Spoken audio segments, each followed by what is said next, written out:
Olá, pessoal, muito obrigado pela sua audiência, muito obrigado por você levantar cedinho todos os domingos para acompanhar aqui o nosso Domingão do Carlão, direto pelo canal do Boi. Eu quero agradecer o pessoal da Employer, a Employer que entende de tudo do RH, empresa focada em trabalho temporário. E a gente sabe que no agronegócio o trabalho temporário é muito importante. Aliás, tem muita gente que de trabalho temporário em temporário acaba ganhando a vida com esse sistema que a Employer é especialista e faz tudinho dentro do figurino. Também quero agradecer o pessoal da AgroRevenda. A AgroRevenda que é a nossa plataforma de conteúdo da distribuição do agronegócio brasileiro. Está aqui na minha mão a edição mais recente, a edição AgroGalaxy venceu 2023 e aposta no Agro Brasil. Provavelmente, quando vocês estiverem assistindo este Domingão do Carlão, a gente já vai ter outro número, a AgroRevenda. Olha só o tamanho que está essa revista, gente. Isso é um orgulho,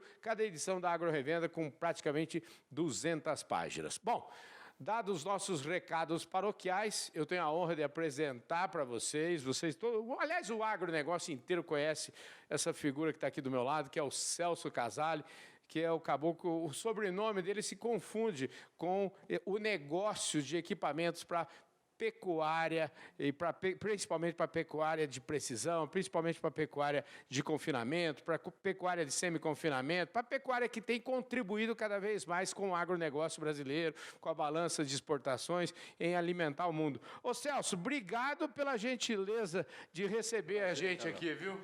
É um prazer recebê-lo aqui. Você sempre será bem-vindo, tanto aqui quanto na nossa fazenda ou na AgriShow, onde a gente tiver um Casale ali, você será sempre recebido, Carlão. Com certeza, é isso aí. O Casale que é um nome que dispensa apresentação. Ô Celso, mas deixa eu te falar. Eu tenho um bordão aqui no meu programa que fala assim, ninguém nasce presidente de nada, ninguém nasce empresário, ninguém nasce... Muitas vezes, a grande maioria das pessoas com quem eu converso aqui, ninguém nasceu rico, todo mundo tem uma história para contar. Como é que é essa sua história? Me conte um pouquinho, que berço que você foi educado? Eu vejo que aqui atrás tem uma foto dos seus pais aqui, eu fiquei aqui bisbilhotando antes de você chegar as fotos. Eu queria que você me contasse um pouquinho essa história. Eu acho importante falar de história das pessoas, não simplesmente de quem está nos negócios, mas qualquer experiência de vida, ela pode ser muito útil para as gerações futuras, né? Sim. E eu acabei de escrever um livro falando sobre isso, né? Sobre a minha trajetória, mas contando desde a chegada dos meus avós, e o meu bisavô veio junto, para o Distrito Industrial de Santa Eudócia, que é aqui pertinho, perto da nossa propriedade lá.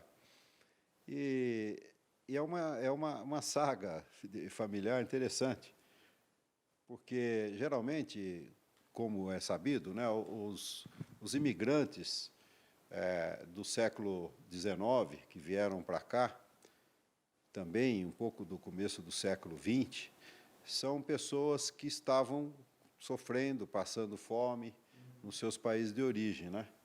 Tanto italianos como alemães, japoneses, e isso se passou, teve várias crises, pandemias e guerras, né, na Europa, que fez com que a população menos favorecida procurasse fora algum lugar para viver e construir sua vida. E a minha família não foi diferente.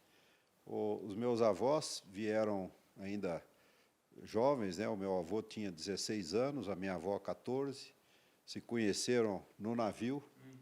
O meu bisavô estava junto com o meu avô. E eu sei dizer que eu fiquei, nessa pesquisa que eu fiz para poder falar um pouco da origem da família, eu fiquei sabendo, né? Fazendo conta de datas, né? Que a minha avó chegou grávida aqui do primeiro filho. Que bacana! Eles casaram depois que nasceu o filho. Olha só, naquele tempo não existia uma coisa dessa. Eu achava que não tinha, né? E foi muito engraçado, né? Essas coisas eu conto lá no livro, né? Eu conto que o meu avô ele errou de América, né? Porque o meu bisavô ele foi primeiro para a América do Norte, para ficar um tempo e ver se era bom mesmo, para voltar a buscar a família, né? E voltou, e quando ele quis vir para a América, ele comprou passagem para a América, mas chegou na América do Sul, ele não sabia. Ele achou que ele ia chegar lá em Boston, onde ele esteve da outra vez. Que coisa, esse eu acho que é o primeiro caso, eu vejo que você até se emociona falando. É muito interessante, porque esse erro de América, eu conto lá, né, nos meus contos, nos meus causos do livro, né? Esse erro de América mudou o destino de todo mundo, né? De todos os, inclusive o meu próprio. E aí eles chegaram no Brasil muito... Eles vieram de onde? Qual que era a origem? Da Calábria. Da Calábria. De Catanzaro, que é a província lá. Entendi, Né? entendi. Uma cidadezinha chamada Pianópolis. Você possivelmente já deve ter ido lá. Fui lá em Pianópolis, levei meu pai para conhecer, isso 24, 25 anos atrás, e ele ficou muito emocionado de conhecer a origem da família dele, né? Quer dizer, é uma cidadezinha de 2.000 habitantes, desde a época que ele saiu até hoje continua sendo 2.000 habitantes, ou pelo menos até 25 anos atrás. E conhecemos parentes lá, né? Foi bem interessante. E o mais curioso é que quando nós chegamos lá na Pianópolis e conhecemos Giuseppe Casali, um parente nosso, ele disse que é parente porque ela só tinha uma família Casali, então não tem jeito, nós somos parentes. E aí ficamos em casa, né? Interessante é que meu pai começou a conversar com eles no dialeto calabrês que eu não sabia que o meu pai falava. Ele aprendeu com o meu avô em casa só falava no dialeto calabrês, e ele começou a falar, e eu falo italiano, mas o italiano que eu aprendi é o italiano clássico, né? E eu falava, não, pai, não é assim que fala. Eu comecei a corrigir meu pai, e o Giuseppe falou, Celso, ele está falando certo, ele está falando o dialeto nosso aqui. Você que está errado, deixa ele. Foi muito engraçado. Bom, mas é interessante que eles chegaram pobres aqui, foram para substituir mão de obra escrava, que essa região tinha muito café, especialmente Santa Teodósia. Foram lá para trabalhar de serviço braçal, né? Capinar café, que fala, né? Sim, capinar café. E o meu avô, com o tempo, eles foram tendo filhos, né? Tiveram 21 filhos. 21? E aí depois meu avô começou a ser meieiro de terra e foi até comprar as terras dele, tiveram 2 sítios lá, né? Tudo de café. E meu pai falava que o meu avô, com 35 anos, não trabalhava mais, porque todos os filhos que moravam, iam casando e morando. Virou uma colônia de filhos na fazenda, tudo morando lá e trabalhando. E o meu avô se dedicava a negócio, comprar, vender gado, essas coisas, né? Virou um negociante de... Enquanto os filhos cuidavam da roça, ele ia fazer negócio com gado, né? Compra e vende gado. Então, toda essa origem nossa veio do campo, veio do agro, né? Já nasceu no agro, né? E depois os meus pais vieram, aliás, o meu pai e o meu tio, os 2 mais novos, vieram para a cidade, aqui, né? Que são, daqui lá, são 20 e poucos quilômetros, vieram para aprender o ofício de mecânico. E aí, depois, mais para frente, construíram uma oficina mecânica, tudo. E depois tinha um sítio, né? Meu pai tinha um sítio, meu tio. E aí a gente foi criado, sempre envolvido com um pé na roça e um pé na graxa, né? Que eu falo, que é da oficina mecânica. E aí foram vindo as influências, né? Meu pai prestava serviço para indústrias de Pereira Lopes, que fábrica de geladeiras, hoje é Electrolux, a CBT, que fabricava tratores, e eu fui sempre junto, vendo, estando junto com meu pai, ele ia prestar serviço lá de consertar empilhadeiras, essas coisas, né? Equipamentos industriais também, além de caminhões, tratores e tal.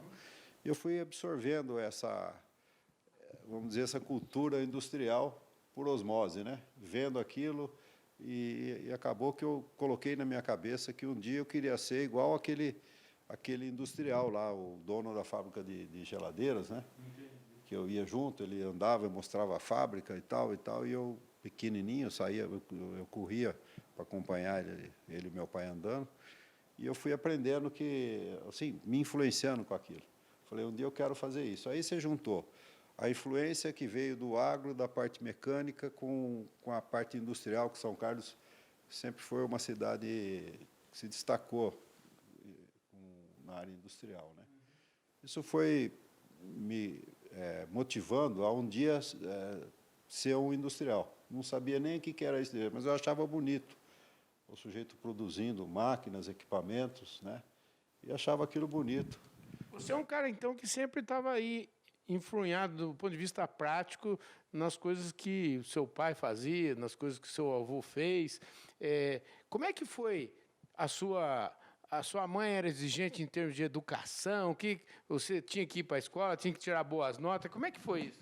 Demais. Os dois ali eram muito exigentes, né?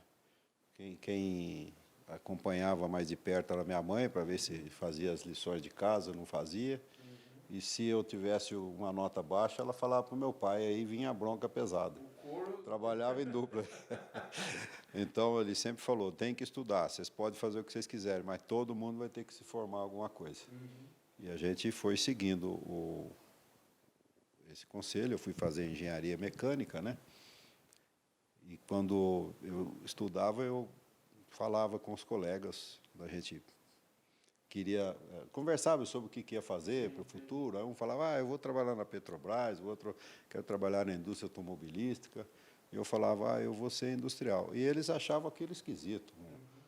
Pô, pensa bem, eu era um cara cabeludo como você, assim, usava macacão jeans, tamanco, aquele tempo tinha uma moda de tamanco no pé. Né? Você ouvia os Beatles e os Rolling Stones. Exatamente. E também os Incríveis, né, que cantavam aquela música lá para a Liberdade, né, que a gente conhecia. E aí, bom, eu falava isso, eles achavam estranho, mas eu seguia o meu caminho. Eu queria... Você estudou aonde? Universidade Federal de Uberlândia. Lá em Uberlândia. Em Uberlândia.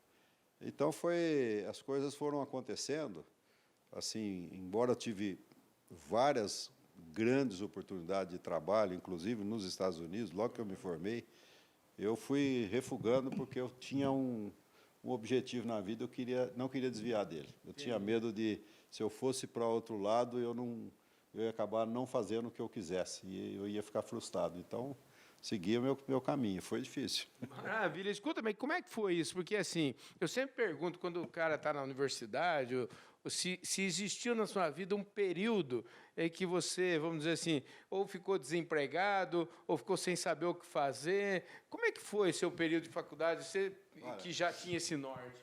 É interessante, porque o meu pai era muito rígido com essa coisa, né? A gente tinha que, desde criança, saber que tinha que trabalhar. Então, ia para a oficina, desde pequeno, né? Sim. Eu vi lá uma foto que eu coloquei no livro lá, é uma foto da inauguração da oficina, em 1961. Eu tinha 5 anos de idade. Eu estava lá de terninho na frente, lá, na inauguração da oficina, né? Eles começaram com a oficina, coisa mais humilde, mas depois fizeram uma boa oficina, em 1961. E era uma oficina Era uma oficina que tinha 2.000 metros quadrados, tinha conserto de uma área de automóveis, outra área de caminhões e tratores, tinha funilaria, pintura, tinha usinagem. Era uma oficina bem... Era praticamente uma indústria. Era quase uma indústria, né? E aí a gente foi trabalhando, toda hora vaga, saía da escola, ia para a oficina. Tanto que eu não aprendi a jogar bola. Todos os meus colegas jogavam bola. Até hoje eu não sei chutar uma bola. Se eu chuto para um lado, vai para o outro. Então, você nunca era o primeiro a ser escolhido se tivesse um jogo? Não. É só quando não tinha, ninguém precisava tapar um buraco, punha eu lá no jogo de futebol. Mas nós temos isso em comum, viu? Mais ou menos isso. Eu era sempre o último a ser escolhido. Aí o negócio era ter que aprender a trabalhar. E quando eu fui estudar lá, embora uma universidade federal, não pagava nada, não paga até hoje, o meu pai falou, olha, quanto você vai precisar lá para você viver? Eu falei assim, olha, eu fiz a conta, uma pensão lá custa tanto, né? Para comer tanto e tal, vai custar tanto. Ele falou, tá bom, então eu vou te dar isso por mês. Eu falei, papai, mas eu precisava um pouco mais, porque, sabe, sai com os amigos, vai tomar uma cervejinha, vai no cinema. Ele falou, não, para essas coisas você tem que se virar e ganhar seu dinheiro. Eu só vou pagar para você comer e dormir lá. E assim foi. Que bacana. Eu trabalhei os 5 anos em Uberlândia. Eu dava aula à noite, dava aula quando tinha intervalo durante o dia, eu dava aula também em colégio, eu dava aula de física, de desenho geométrico, essas coisas de quem faz engenharia, né? Entendi. Olha só aqui. Como é que chamava o seu pai? Mário Casale. Mário Casale, lógico. Mário Casale Neto, né? O neto é o meu filho.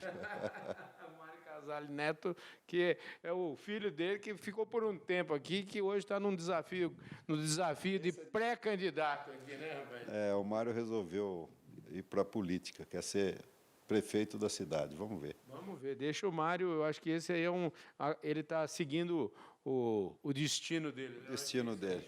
Escuta, saiu, eu estava te falando, mas e aí? Você saiu de lá, seu pai tinha uma oficina, mas se eu conheço bem seu pai, já pelo pouco tempo que você falou, não vê que essa conversa na oficina é dele, você aprendeu lá na oficina, você fez estágio na oficina, você abriu uma oficina para você, como é que foi essa história aí? Não, é uma coisa inusitada, aconteceu uma coisa que eu não estava no meu radar.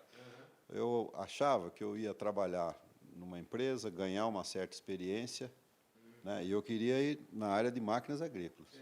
Eu ia ganhar uma certa experiência e depois eu ia ter um negócio meu. Então, eu tive uma proposta de trabalho na Companhia Brasileira de Tratores, né? Trator CBT. Deixa eu te falar, se eu não estiver enganado, muito enganado, e se eu estiver enganado, você me corrige, mas eu estou achando que o Paulo Hermann trabalhou nessa empresa aqui. Ele fez, eu gravei um Domingão do Carlão com ele, se ele contou essa história, eu acho que ele trabalhou nessa empresa, não trabalhou, não? Eu conheci o Paulo Hermann, ele tem acho que 1 ano mais que eu só. Eu conheci o Paulo aqui em São Carlos. Ele era técnico lá da CBT, não sei que função que ele tinha. Né? E ele depois ele seguiu, mas quem diria que o Paulo Hermann ia chegar onde chegou, né? Porque estava aqui na CBT, né? E nem sonhava de existir uma multinacional de tratores como tem a que ele trabalhou. Mas é interessante isso. Nós conversamos esses dias e estávamos exatamente falando sobre isso. Os italianos, os alemães, esses imigrantes, gente que trabalhava muito e trabalha muito, né? Então está no sangue, né? E ele veio para cá, ele também de origem de família de imigrantes. E eu fui convidado para trabalhar na CBT, que um diretor lá, o vice-presidente, era muito amigo do meu pai. E ele falou, fala para o Celso ir lá, tal. E eu pensei, puxa, que bom, né? Vou lá. E fui lá, fiz as entrevistas e tal, fiz exame médico, fui aprovado. Aí eu fui chamado para ir lá para conversar, dar uma volta na fábrica, lá com o diretor industrial. E eu não gostei da conversa. É mesmo? Não gostei, você acredita? Eu precisando trabalhar, querendo trabalhar, eu falei, não vou trabalhar aqui, não. Não me animei, sabe? Entendi. Não gostei. Me deu uma visão assim que não ia ser bom. Aí cheguei em casa e falei, pai, eu fui lá, não vou trabalhar na CBT. Você está louco? Como você não vai? Todo mundo quer trabalhar na CBT. Eu falei, mas eu não quero. Então você fala para o doutor Alberto. Eu não vou falar. Falei, não, pode deixar que eu falo. Liguei para ele, falei, eu agradeço tudo, mas eu não vou. Mas como você não vai? Eu falei, não vou. Eu resolvi que eu não vou para outro lado. E aí, essa aí é a primeira vez que eu me senti desempregado mesmo, que eu já tinha refugado uma proposta de trabalho nos Estados Unidos, numa universidade lá para ser professor adjunto. Tinha refugado uma proposta de trabalho da universidade onde eu estudei para ser professor do departamento de mecânica. Eu não quis. Eu não era o que eu queria, ser professor. Então, e aí me veio essa aí, meu pai falou, mas que negócio que é esse? Você não quer trabalhar? Eu falei, eu quero trabalhar, mas num lugar que eu tenha vontade de trabalhar. E aí peguei o carro, datilografei uns currículos e saí para ir procurar emprego. Entreguei um currículo numa empresa, na outra. E eu estava indo para ir lá na Valmet, hoje é Valtra, era Valmet, lá em Mogi. Eu ia indo lá para ver se tinha um emprego lá. Aí eu estava na casa de uma prima, me hospedei lá em Campinas, meu pai sabia que eu ia estar lá, me ligou, falou, o Zezinho e o Luiz Carlos, eles estão querendo te convidar para você ser sócio deles. Eles tinham uma fábrica chamado Indústria e Comércio de Implementos Agrícolas Casal Limitada, que fazia roçadeira de pasto. Aí eu falei, nossa, eu vou aí conversar com ele. É o que eu quero. Voltei para trás, no dia seguinte já voltei para cá. Eu só entreguei um currículo. Aí voltei, me convidaram para ser sócio, eles queriam um engenheiro, eu não tinha dinheiro para contratar um engenheiro. E eu falei, vamos trabalhando junto aí, até ver o que dá uns 6 meses aí. Aí fiquei trabalhando de graça praticamente 6 meses.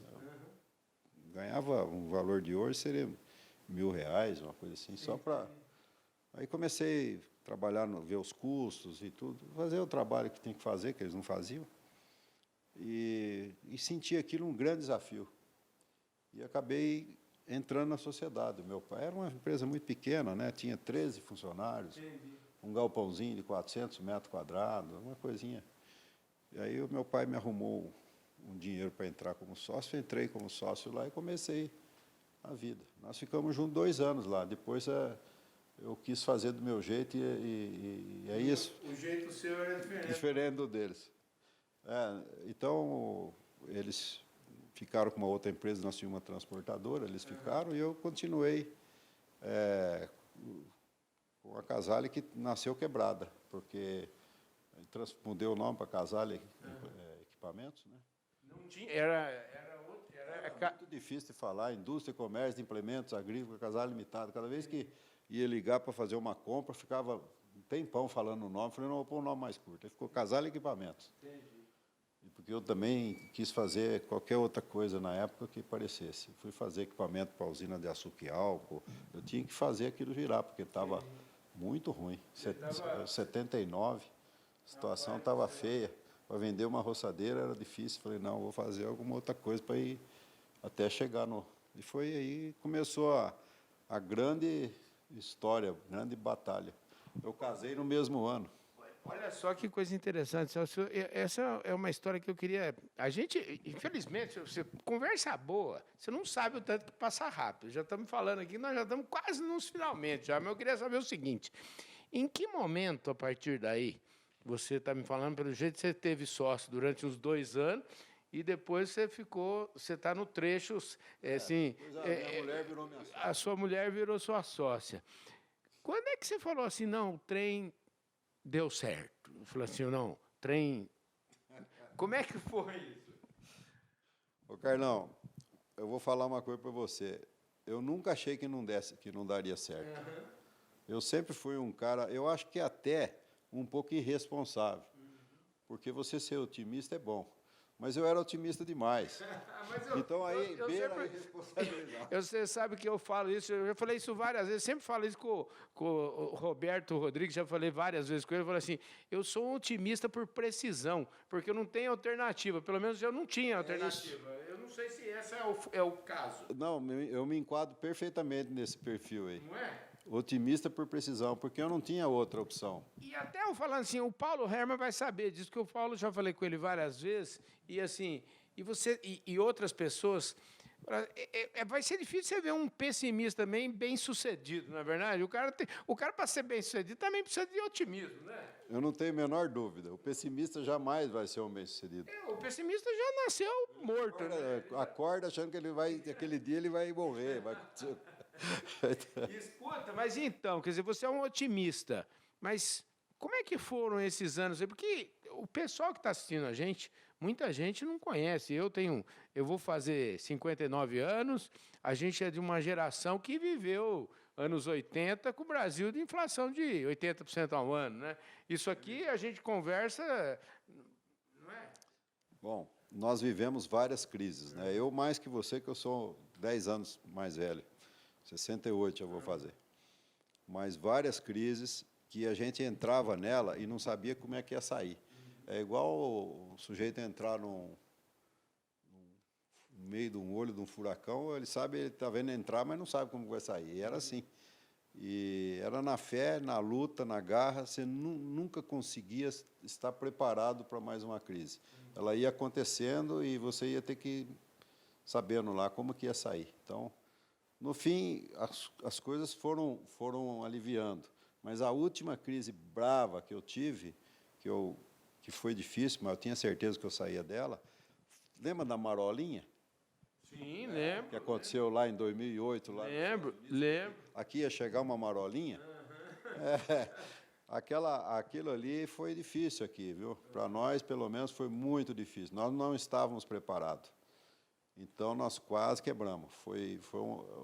É uma história que eu não coloquei lá no livro, mas eu contratei Sabe quando você fala, não, vou achar alguém que me ajude, porque eu não estou sabendo sair disso aqui. E contratei um pessoal que me indicaram de Campinas, que eles estavam acostumados a pegar a empresa que estava quebrando e dar um jeito de consertar ela. E chegou um professor e os seus pupilos aqui, tá, vamos fazer, não, e começamos a trabalhar aqui. E, não, professor, eu tenho que correr lá que o negócio está pegando fogo. Não, fica aqui, nós temos que resolver. Não, mas vai quebrar tudo, vai estourar. Não, mas não, vamos só resolver aqui. E foram alguns dias de imersão, todo mundo discutindo, tentando sair do negócio, da confusão, e ele vinha, ficava um dia, voltava, aí no dia seguinte ele viria e falou, o que eu vou falar para aquele homem lá? Na hora eu vejo. Chegou lá de manhã, sentadinho na sala, ele vinha de terninho, tudo. Aí eu falei assim, bom dia, professor, bom dia. Eu falei, olha, eu queria falar para o senhor o seguinte, eu tomei uma decisão, eu vou fazer do meu jeito, que do jeito que o senhor está falando, eu vou quebrar antes de acontecer. Não, mas eu falei assim, ó, professor, eu quero ver quanto que eu devo para o senhor, eu quero acertar, não quero mais. Agradeço. E dispensei, foram tudo embora. Eu reuni a turma, falei, gente, aqui nós vamos fazer, é assim. E falei como que tinha que ser, certo?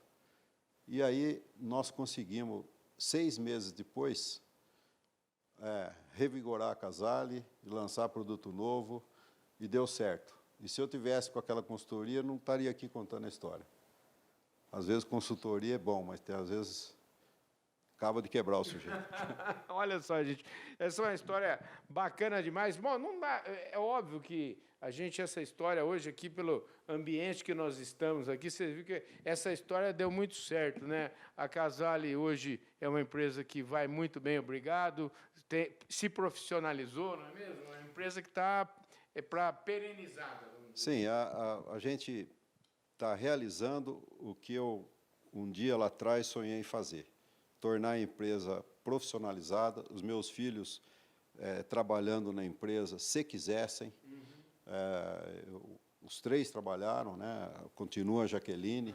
A Jaqueline, ela não tem nenhum outro projeto que eu saiba, né? Ela quer continuar na Casale, ela pode querer fazer algum outro negócio dela, mas ela gosta da empresa, né? Mas se um dia decidir sair, eles estão no conselho, os 3. Né? Pois é, isso é bacana demais. Então, você tem uma história bacana, uma história de muito profissionalismo. Eu conheci o Rones esses dias, conversei com ele no programa, a gente está gravando esse programa, mas a gente já fez uma entrevista com o presidente atual da companhia. Isso mostra para a gente que é uma companhia que vai para muito longe. O Rones é um grande profissional, nós temos uma equipe muito boa e ele ajudou a construir essa equipe aí.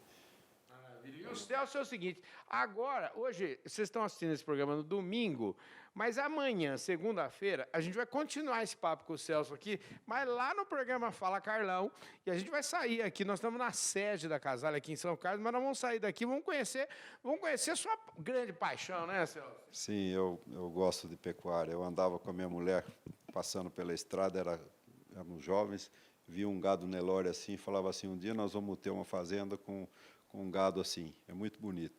E hoje eu estou fazendo uma coisa que eu sempre sonhei fazer, sou pecuarista, né? E faço agricultura, faço integração lavoura-pecuária, estou apaixonado por isso.